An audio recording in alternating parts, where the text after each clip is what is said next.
प्रिय दर्शकों, फिटनेस के लिए ज़्यादातर लोग पैदल चलना पसंद करते हैं। अक्सर आपने लोगों को टहलते हुए देखा होगा। हेल्दी बॉडी और माइंड के लिए रोज़ाना वॉक करना अच्छा माना जाता है। डॉक्टर्स भी रोज़ाना वॉक करने की सलाह देते हैं। वॉक से पूरे शरीर की एक्सरसाइज होती है और बॉडी एक्टिव बनती है। रोज़ाना वॉक करने वाले लोगों को किसी एक्सरसाइज की ज़रूरत नहीं होती। हालांकि कुछ लोगों को लगता है कि वो जितना ज़्यादा वॉक करेंगे उतने ही सेहतमंद रहेंगे, क्योंकि इसलिए उन्हें पता नहीं होता कि कितनी देर और किस तरह से वॉक करनी चाहिए जिससे ज़्यादा फ़ायदा मिल सके। प्रिय दर्शकों, नमस्कार। मैं हूं डॉक्टर बृजमोहन लाल गुप्ता और आप सभी का फिर से एक बार स्वागत है आपके अपने चैनल आयुर्लेंस परिवार में। आज के वीडियो का विषय है पूरी तरह पैदल चलने के बारे में है, जो आपको अपनी उम्र के हिसाब से कितना चलना चाहिए। सबसे पहले चलना वॉक सभी उम्र के लोगों के लिए व्यायाम का एक बेहतरीन रूप है। यह कम प्रभाव वाला, जोड़ों पर आसान और कहीं भी किया जा सकता है। लेकिन आपको कितना चलना चाहिए देखिए।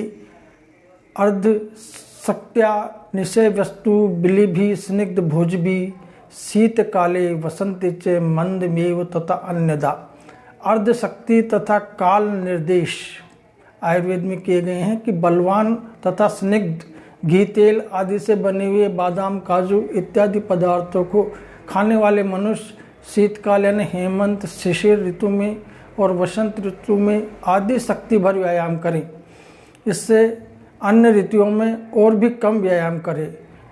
अर्ध शक्ति क्या होती है इसके बारे में बताते। व्यायाम करते करते हृदय के स्थान में स्थित वायु जब मुख की ओर आने लगे, अर्थात जब व्यायाम करने वाला हाँफता हुआ मुख से सांस लेने लगे, तो ये बलार्ध या अर्ध शक्ति का लक्षण है।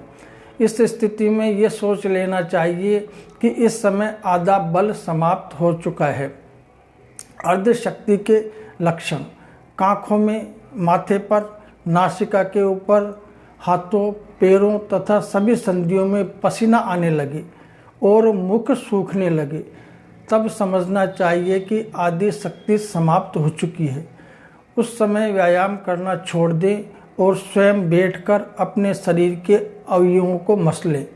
सर्दी के दिनों में अर्ध शक्ति पर्यंत व्यायाम करने की शास्त्र की आज्ञा है। उसके बाद भी और भी कम व्यायाम करना चाहिए। यही मंदमेव शब्द का अभिप्राय है। स्वीडन की यूनिवर्सिटी ऑफ कालमर में हुई एक स्टडी में बताया गया है कि व्यक्ति को अपनी उम्र के हिसाब से वॉक करनी चाहिए।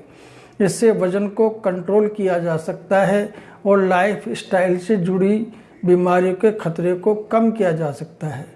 वॉक करने से diabetes, high blood pressure, heart disease के खतरे को कम किया जा सकता है।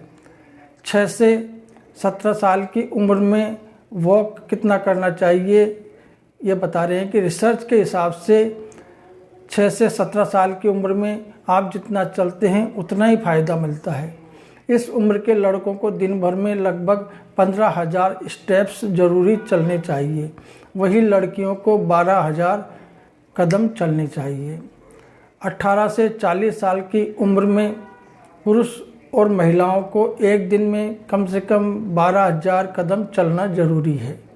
या 40 साल के बाद की स्वास्थ्य से जुड़ी ही समस्याएं बढ़ सकती है। इस उम्र में एक दिन में 11,000 कदम चलने चाहिए। 50 साल की उम्र के बाद एक दिन में कम से कम 10,000 कदम जरूर चलने चाहिए। 60 साल की उम्र के बाद हेल्थी रहने के लिए एक दिन में कम से कम 8,000 कदम जरूर चलने चाहिए। चलते वक्त थोड़ा एनर्जी के साथ वॉक करना ज़रूरी होता है।